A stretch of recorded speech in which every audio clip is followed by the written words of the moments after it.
বাংলাদেশের শীর্ষস্থানীয় যত আলেম রয়েছেন তাদের মধ্যে মুফতি আব্দুল মালেক সাহেব অন্যতম।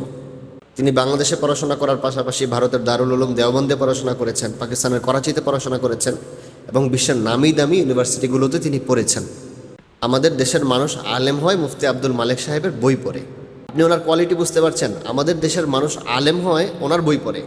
উনি একজন ভালো আলেম হওয়ার পাশাপাশি একজন ভালো লেখক, এত বড় লেখক যে ওনার লিখিত কিতাব আল আজহার ইউনিভার্সিটির বইমেলায় সবচেয়ে বেশি বিক্রি হয়।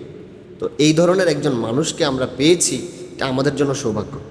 তবে একটা মজার বিষয় হলো, এত বড় আলেম কিন্তু ওনার পোশাক পরিচ্ছদ, ওনার চলাফেরা দেখে এটা কেউ বুঝতে পারবে না। উনি যখন জুতা পায়ে দিয়ে হেঁটে যান তো ওনার জুতা এক সাইজের, ওনার পা এক সাইজের, ওনার পাঞ্জাবির কোনো কোয়ালিটি নেই।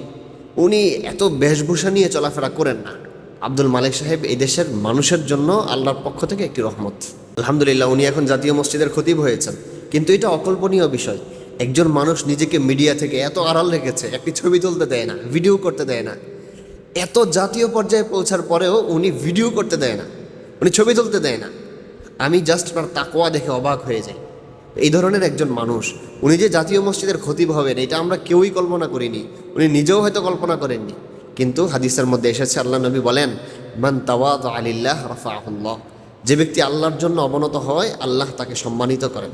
আপনারা অনেকেই জানেন না, মুফতি আব্দুল মালেক সাহেবের প্রতিষ্ঠিত একটি মাদ্রাসা মারকাজুদ দাওয়া, এই প্রতিষ্ঠানের ফতুয়া বাংলাদেশে নাড়তে পারে এই ধরনের একটা ফতুয়া বোর্ডও নেই। এটাও জেনে রাখেন যে ওনার ওস্তাদ পুরা পৃথিবীর শীর্ষস্থানীয় আলেমদের অন্যতম মুফতি তকি ওসমানী। মুফতি তকি ওসমানী সাহেবের খাস শাগরেদ হচ্ছেন মুফতি আব্দুল মালেক সাহেব।